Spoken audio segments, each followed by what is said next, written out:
नमस्कार दोस्तों, stories hub में आपका स्वागत है।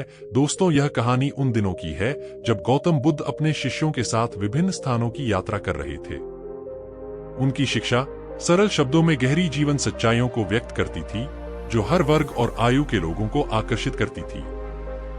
एक दिन वे अपने शिष्यों के साथ एक छोटे से गांव में पहुंचे। गांव के लोग पहले से ही उनके आगमन की प्रतीक्षा कर रहे थे। गांव के किनारे एक वृद्ध स्त्री रहती थी। उसकी आयु लगभग 80 वर्ष थी। उसकी पीठ झुकी हुई थी, बाल सफेद हो चुके थे और शरीर कमजोर हो चुका था। उसकी आंखों में जीवन के संघर्षों की छाया थी। वह अपने छोटे से घर में अकेली रहती थी, क्योंकि उसके पति और बच्चे वर्षों पहले चल बसे थे। वृद्ध स्त्री दिन रात गांव के मंदिर में भगवान की पूजा करती और अपने अकेलेपन से लड़ती रहती। जब उसने सुना कि बुद्ध गांव आए हैं, तो उसका मन विचलित हो गया। उसने सोचा, मैंने भगवान की पूजा तो पूरी जिंदगी की है, लेकिन फिर भी मेरी तकलीफें खत्म नहीं हुई। शायद बुद्ध के पास मेरे सवालों का जवाब हो। अगले दिन वह बुद्ध के पास पहुंची। उनके चरणों में झुकते हुए उसने कहा, भगवान, मैंने पूरी जिंदगी ईश्वर की आराधना की, लेकिन मेरा जीवन अब भी दुख और पीड़ा से भरा है। मेरी उम्र ढल चुकी है और मेरे पास न तो परिवार है और न ही कोई सुख। आप कृपा करके मुझे बताएं कि मेरी पीड़ा का अंत कैसे होगा। बुद्ध ने उसे देखा। उनकी आंखों में करुणा थी। उन्होंने शांत स्वर में पूछा, मां, तुमने अपने जीवन में किसके लिए भगवान की पूजा की है? वृद्ध स्त्री ने उत्तर दिया, भगवान, मैंने हर उस शक्ति के लिए पूजा की जो मुझे इस संसार के दुखों से मुक्त कर सके। मैंने कभी अपने दुखों की वजह को नहीं समझा, बस प्रार्थना करती रही कि भगवान मुझे सुख दें। बुद्ध ने मुस्कुराते हुए कहा, मां, तुमने अपने जीवन में जो भी पूजा की, वह केवल बाहर की ओर देखा, लेकिन तुम्हारे दुखों का कारण और समाधान तुम्हारे भीतर है। वृद्ध स्त्री ने हैरानी से पूछा, क्या मेरे दुखों का कारण मैं स्वयं हूं? बुद्ध ने कहा, हां, तुम्हारे दुखों का कारण तुम्हारी आसक्ति और अज्ञानता है। तुमने संसार के हर दुख को खुद पर थोप लिया है, लेकिन कभी यह नहीं समझा कि इन दुखों से मुक्त कैसे हुआ जाए। उन्होंने एक उदाहरण दिया। सोचो, अगर कोई व्यक्ति नदी के किनारे बैठा हो और उसे प्यास लगी हो, लेकिन वह केवल नदी को देखे और पानी न पिए, तो क्या उसकी प्यास बुझेगी? नहीं। ठीक वैसे ही, अगर तुम केवल भगवान की पूजा करती रहो, लेकिन अपने मन और विचारों को शुद्ध न करो, तो दुख कभी खत्म नहीं होंगे। वृद्ध स्त्री ने पूछा, तो भगवान, मुझे क्या करना चाहिए? बुद्ध ने कहा, तुम्हें अपने मन को समझना होगा। ध्यान और आत्मचिंतन के माध्यम से तुम यह जान पाओगी कि दुखों का कारण क्या है और उनसे मुक्त कैसे हुआ जा सकता है। जीवन में कुछ भी स्थायी नहीं है, न सुख और न दुख। जब तुम इसे समझ जाओगी, तो तुम्हारा मन शांत हो जाएगा। वृद्ध स्त्री ने उनके शब्दों को गंभीरता से सुना। उसने बुद्ध से प्रार्थना की, भगवान, कृपया मुझे ध्यान का मार्ग बताएं, ताकि मैं अपने शेष जीवन में शांति पा सकूं। बुद्ध ने उसे सरल ध्यान तकनीक सिखाई। उन्होंने कहा, अपने सांसों पर ध्यान केंद्रित करो और हर क्षण को बिना किसी उम्मीद या भय के स्वीकार करो। धीरे धीरे तुम्हारा मन शांत हो जाएगा और तुम अपने भीतर की शांति को महसूस करोगी। वृद्ध स्त्री ने बुद्ध की शिक्षा का पालन करना शुरू किया। उसने हर दिन ध्यान किया और धीरे धीरे उसे अपनी मन की अशांति कम होती महसूस हुई। कुछ ही महीनों में उसकी आंखों में नई चमक आ गई। वह अब न केवल शांत और संतुष्ट थी, बल्कि गांव के अन्य लोगों को भी अपने अनुभवों से प्रेरित करती थी। जब बुद्ध ने कुछ महीनों बाद गांव छोड़ा, तो वृद्ध स्त्री उनके पास आई और कहा, भगवान, आपने मुझे वह दिया जो मैं जीवन भर नहीं पा सकी। अब मैं जान गई हूं कि सच्ची शांति कहीं बाहर नहीं, बल्कि मेरे भीतर है। बुद्ध ने उसे आशीर्वाद दिया और कहा, तुम्हारे जीवन का यह अनुभव कई लोगों के लिए प्रेरणा बनेगा।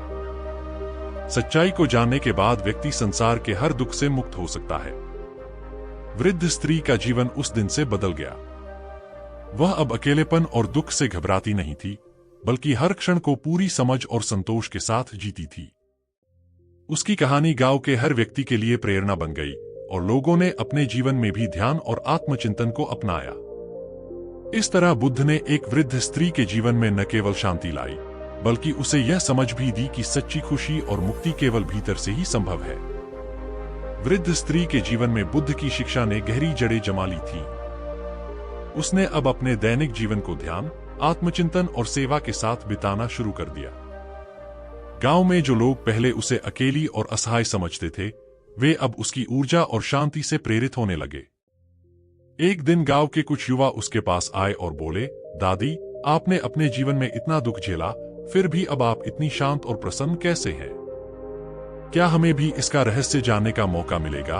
वृद्ध स्त्री ने मुस्कुराते हुए कहा, बच्चों, मेरा जीवन पहले अज्ञानता से भरा हुआ था। मैं भगवान की पूजा तो करती थी, लेकिन अपने दुखों की जड़ को कभी नहीं समझ सकी। बुद्ध ने मुझे यह सिखाया कि दुखों का कारण मेरी अपनी आसक्तियां और इच्छाएं थीं। जब मैंने इन्हें समझकर त्याग दिया, तो मेरा मन शांत हो गया। युवाओं ने पूछा, तो हम इसे कैसे सीख सकते हैं? वृद्ध स्त्री ने उन्हें बुद्ध की सिखाई ध्यान विधि बताई। उसने कहा, पहले अपने मन को स्थिर करना सीखो। सांसों पर ध्यान केंद्रित करो और हर पल को जैसा है वैसा स्वीकार करो। जब तुम इसे नियमित रूप से करोगे, तो तुम्हें अपने भीतर वह शांति मिलेगी जो बाहर की किसी चीज में नहीं है। धीरे धीरे गांव के कई लोग वृद्ध स्त्री के पास आने लगे। वह अब न केवल अपने लिए, बल्कि पूरे गांव के लिए एक प्रेरणा बन चुकी थी। उसके घर को लोग शांति का स्थान कहने लगे। यहां लोग ध्यान करने आते, अपने जीवन की समस्याएं साझा करते और समाधान पाने की कोशिश करते। एक दिन एक धनी व्यापारी गांव में आया। वह अत्यधिक तनावग्रस्त और दुखी था। उसकी संपत्ति और धन ने उसे संतोष नहीं दिया था। उसने गांव के लोगों से सुना कि वृद्ध स्त्री के पास जीवन की गहरी समझ है। वह उसके पास गया और कहा, माता, मैंने सब कुछ पाया है, लेकिन फिर भी मैं दुखी हूं। मुझे बताइए, मैं कैसे शांति पा सकता हूं? वृद्ध स्त्री ने उसे ध्यान से देखा और कहा, बेटा, तुम्हारा दुख इस वजह से है कि तुमने अपनी खुशी बाहरी चीजों में खोजने की कोशिश की है। धन, संपत्ति और ऐश्वर्य केवल क्षणिक सुख देते हैं। असली शांति तुम्हारे भीतर है। व्यापारी ने पूछा, लेकिन मैं इसे कैसे खोजूं? वृद्ध स्त्री ने उसे एक कहानी सुनाई। उसने कहा, एक राजा था जिसने अपने राज्य के सबसे सुंदर फूल के लिए एक बड़ा इनाम रखा। हर कोई जंगलों, पहाड़ों और नदियों में फूल ढूंढने गया, लेकिन एक बूढ़ी महिला ने कहा कि वह अपने बगीचे में ही इसे पाएगी। जब राजा ने पूछा कि उसने यह कैसे पाया, तो उसने कहा, मैंने अपनी आंखें और मन खोल दिए। सुंदरता हमेशा मेरे पास थी, लेकिन मैंने इसे देखना शुरू किया। वृद्ध स्त्री ने कहा, तुम्हें भी यही करना होगा। अपनी बाहरी खोज को छोड़ो और भीतर की यात्रा पर चलो। ध्यान के माध्यम से तुम अपने मन को शांत करोगे और अपनी आत्मा की आवाज सुनोगे। यही असली शांति है। व्यापारी ने वृद्ध स्त्री की बातों को गंभीरता से लिया। उसने अपने जीवन की प्राथमिकताओं को बदलने का निर्णय किया। वह अब भौतिक चीजों की बजाय आत्मिक शांति को महत्व देने लगा। वृद्ध स्त्री की यह यात्रा उसकी अपनी मुक्ति तक सीमित नहीं रही।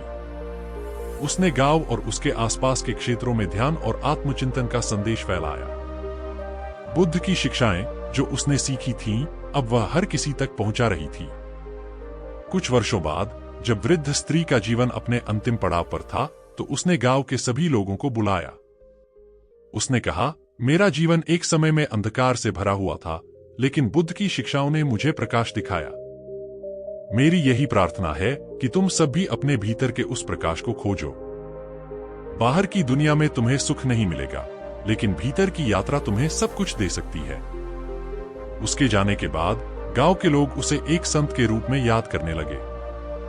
उसकी शिक्षाओं ने न केवल उस गांव को, बल्कि आसपास के क्षेत्रों को भी बदल दिया। बुद्ध की शिक्षा और वृद्ध स्त्री की सादगीपूर्ण व्याख्या ने अनगिनत लोगों के जीवन को नई दिशा दी। इस कहानी से हमें यह समझने को मिलता है कि ज्ञान और शांति किसी बाहरी वस्तु में नहीं, बल्कि हमारे भीतर छिपे होते हैं।